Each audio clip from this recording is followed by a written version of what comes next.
Кыргызстан футбол курама командасы ФИФАнын февраль айына карата чыгарган рейтингинде бир сапка өйдө көтөрүлө алды. Биздин курама январь айында 116-орунда жайгашса, 15-февралда чыккан рейтингде 282 упайы менен 115-орунду ээледи.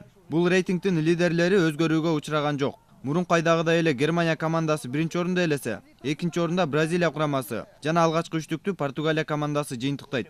Должен сейчас забить. Ждем, Антон разбегается. Удар и гол! Гол! Девятка гол! 1-0! Кыргызстан повел в начале встречи на 9-й минуте. Мындан тышкары биздин футболдук курама команда үчүн дагы бир жаңылык болду. Кыргызстан курамасы Азия кубогунун тандап алуу турунун 3-турдук беттешин кайра өткөзө турган болду. Эсиңиздерде болсо, бул оюн 2017-жылдын 5-сентябрында орун алышы керек болчу.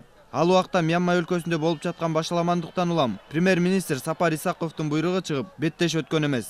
Мына ошол өтпөй калган беттеш Азия футбол конфедерациясы тарабынан каралып чыгып, ушул жылдын 22-мартында кайрадан өтө турган болду. Беттеш Корея өлкөсүнүн Инчхон шаарындагы Инчхон стадионунда орун алат. Бул стадион жергиликтүү Инчхон Юнайтед командасынын стадиону болуп саналып, өзүнө 20 миңден ашуун көрүүчүнү камтый алат. Мындан тышкары кошумчалай кетсек, эки кураманын Кореядагы кеткен бардык чыгымдарын Кыргызстан футбол федерациясы көтөрө турган болду. Бул оюндан кийин Кыргызстан футбол курамасын дагы бир беттеш күтөт. Ал оюн эч кандай мелдештерге байланышы жок, болгону жолдоштук беттеш. Бул жолдоштук беттеште биздин спортчулардын атаандашы Азербайжан футбол курамасы боло турган болду. Беттеш ушул жылдын 29-майында Баку шаарындагы Баку олимпиадалык стадионунда орун алат. Кошумчалай кетсек, Азербайжан курамасы азыркы убакта ФИФАнын рейтингинде 119-орунда жайгашкан болсо, Мьянма курамасы 142-орунда жайгашкан. Андыктан биздин курама бул эки беттеште тең жеңишке жеткенге толугу менен мүмкүнчүлүгү бар.